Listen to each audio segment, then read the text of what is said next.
Melcher. Thank you for being so flexible and willing to take notes today with Mrs. Abel here, and I'm out. I had some family things to deal with, so that explains why I am not in today. Now what we're going to do is go over the lesson since you read it, and I don't want you to fall terribly behind. And if I go too fast, don't worry, I will have left these here so that you can go over with Mrs. Abel, or you can go ahead and grab them. She can project them on the screen, they can be copied, and that should not be an issue whatsoever. So, the second section of the chapter, Levels of Organization, is 3.2. And we read about this section in the chapter. It kind of talks about the differences between multicellular and unicellular organisms and how they grow. So the first part is the difference between what I just said, multicellular organisms, which, as you can tell, the name multi, meaning multiple, multicellular, multi-cells, many cells, multicellular organisms. They have more than one cell, and their cells are so tiny, but they all work together to do different jobs. Many, many cells working together.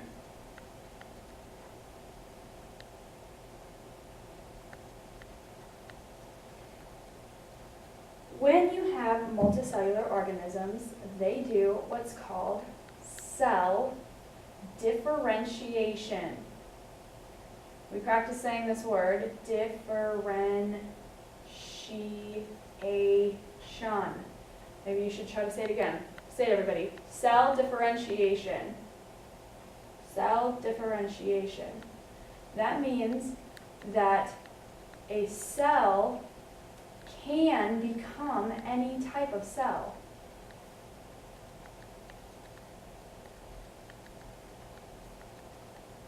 So you would know some of the different types of cells.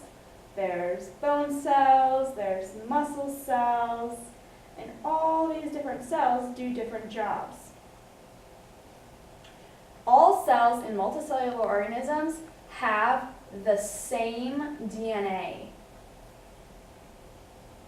That's really important. But some parts, like I said with the blueprint guy, some of them read different parts of the DNA.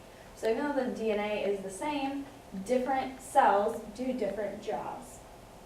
But they all have the same DNA, and so they're all the same, and they're all part of your body. When you have a cell that can become any type of cell, that's called a stem cell.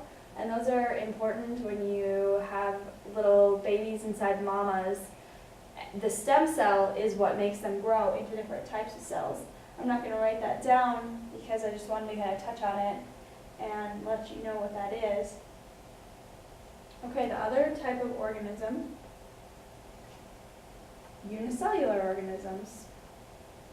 Just like we talked about, one, unicorn, unicycle, unicellular organisms.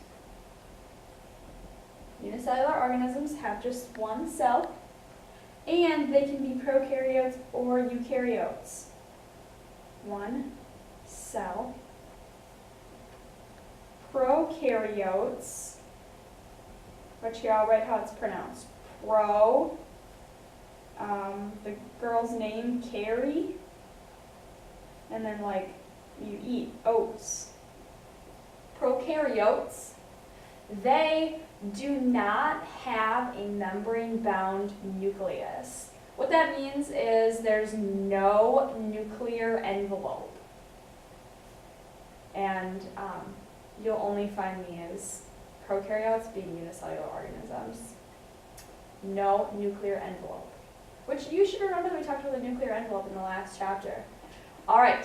In addition to prokaryotes, some unicellular organisms are eukaryotes. You are a eukaryote. Here's how you pronounce that. You carry oat. Okay, and they do have a membrane-bound nucleus, so there is a nuclear envelope. nuclear envelope. Found here.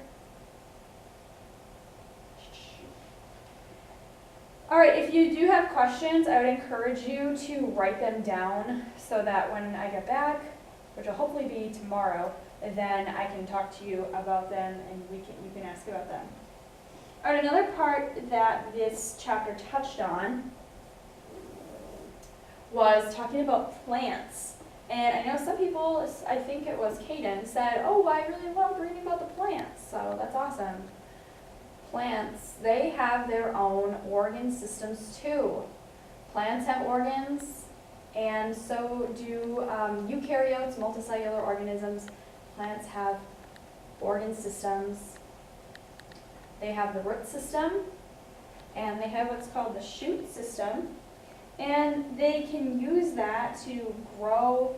They can use their roots to grow down. They can use their shoots to grow up. And we call those different things tissues. They have organ systems called tissues. The growing part, where it grows, is called the meristem.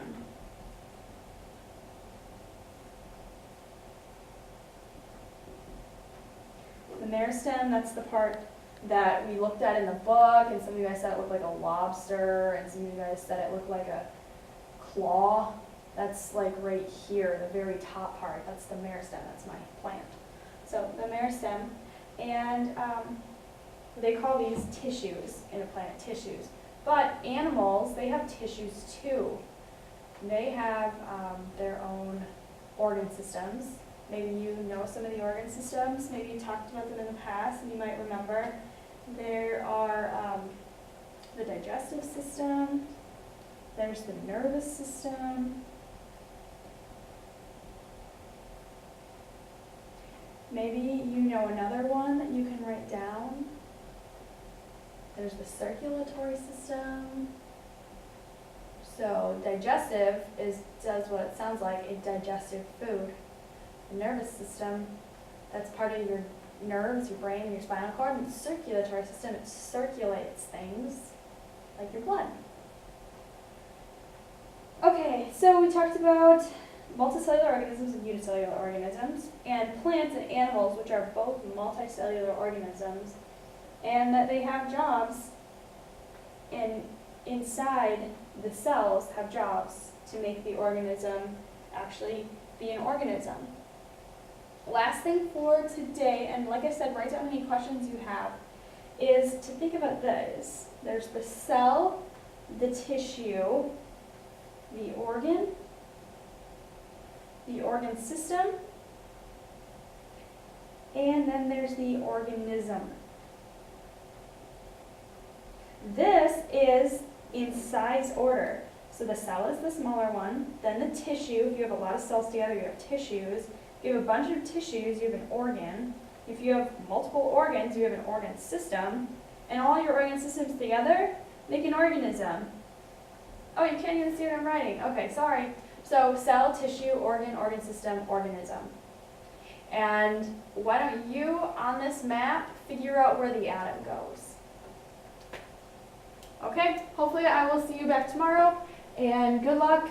If you need any more time with these notes and writing them down, I'm just going to leave them right up on the screen, and you can grab them and copy them down as needed. The next thing that you should be doing is taking a look at that study guide that I left. You can work individually on that. I'm going to keep your test be on Friday still, so tomorrow we will have time to go over and review.